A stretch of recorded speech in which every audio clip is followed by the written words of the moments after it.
आप सबको जय मसीह की। आज का वचन गिनती अध्याय 12।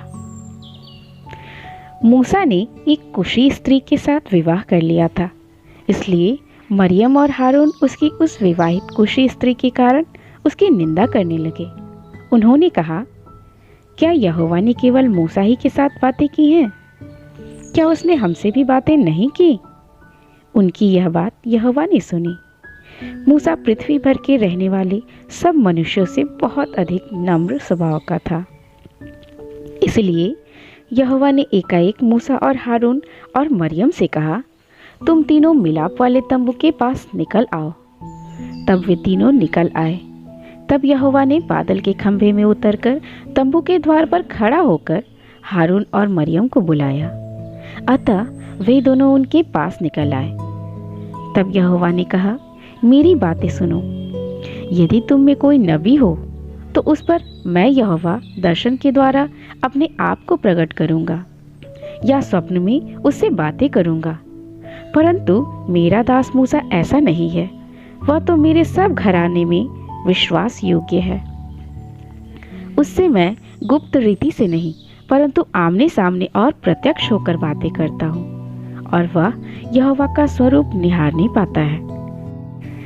इसीलिए तुम मेरे दास मूसा की निंदा करते हुए क्यों नहीं डरे? तब यहोवा का कोप उन पर भड़का और वह चला गया। तब वह बादल तंबू के ऊपर से उठ गया और मरियम कोढ़ से हीम के समान श्वेत हो गई। और हारून ने मरियम की ओर दृष्टि की और देखा कि वह कोढ़ीन हो गई है। तब हारून मूसा से कहने लगा, हे मेरे प्रभु, हम दोनों ने जो मूर्खता की वरन पाप भी किया, यह पाप हम पर न लगने दे और मरियम को उस मरे हुए के समान न रहने दे, जिसकी देह अपनी माँ के पेट से निकलते ही अधगली हो।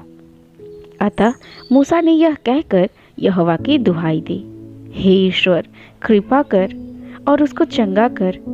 यहोवा ने मूसा से कहा, यदि उसका पिता उसके मुंह पर थूका ही होता तो क्या 7 दिन तक वह लज्जित न रहते? इसलिए वह 7 दिन तक छावनी से बाहर बंद रहे, उसके बाद वह फिर भीतर आने पाए। अतः मरियम 7 दिन तक छावनी से बाहर बंद रही, और जब तक मरियम फिर आने न पाई तब तक लोगों ने प्रस्थान न किया। उसके बाद उन्होंने हजेरोत से प्रस्थान करके पारान नामक जंगल में अपने डेरे खड़े किए।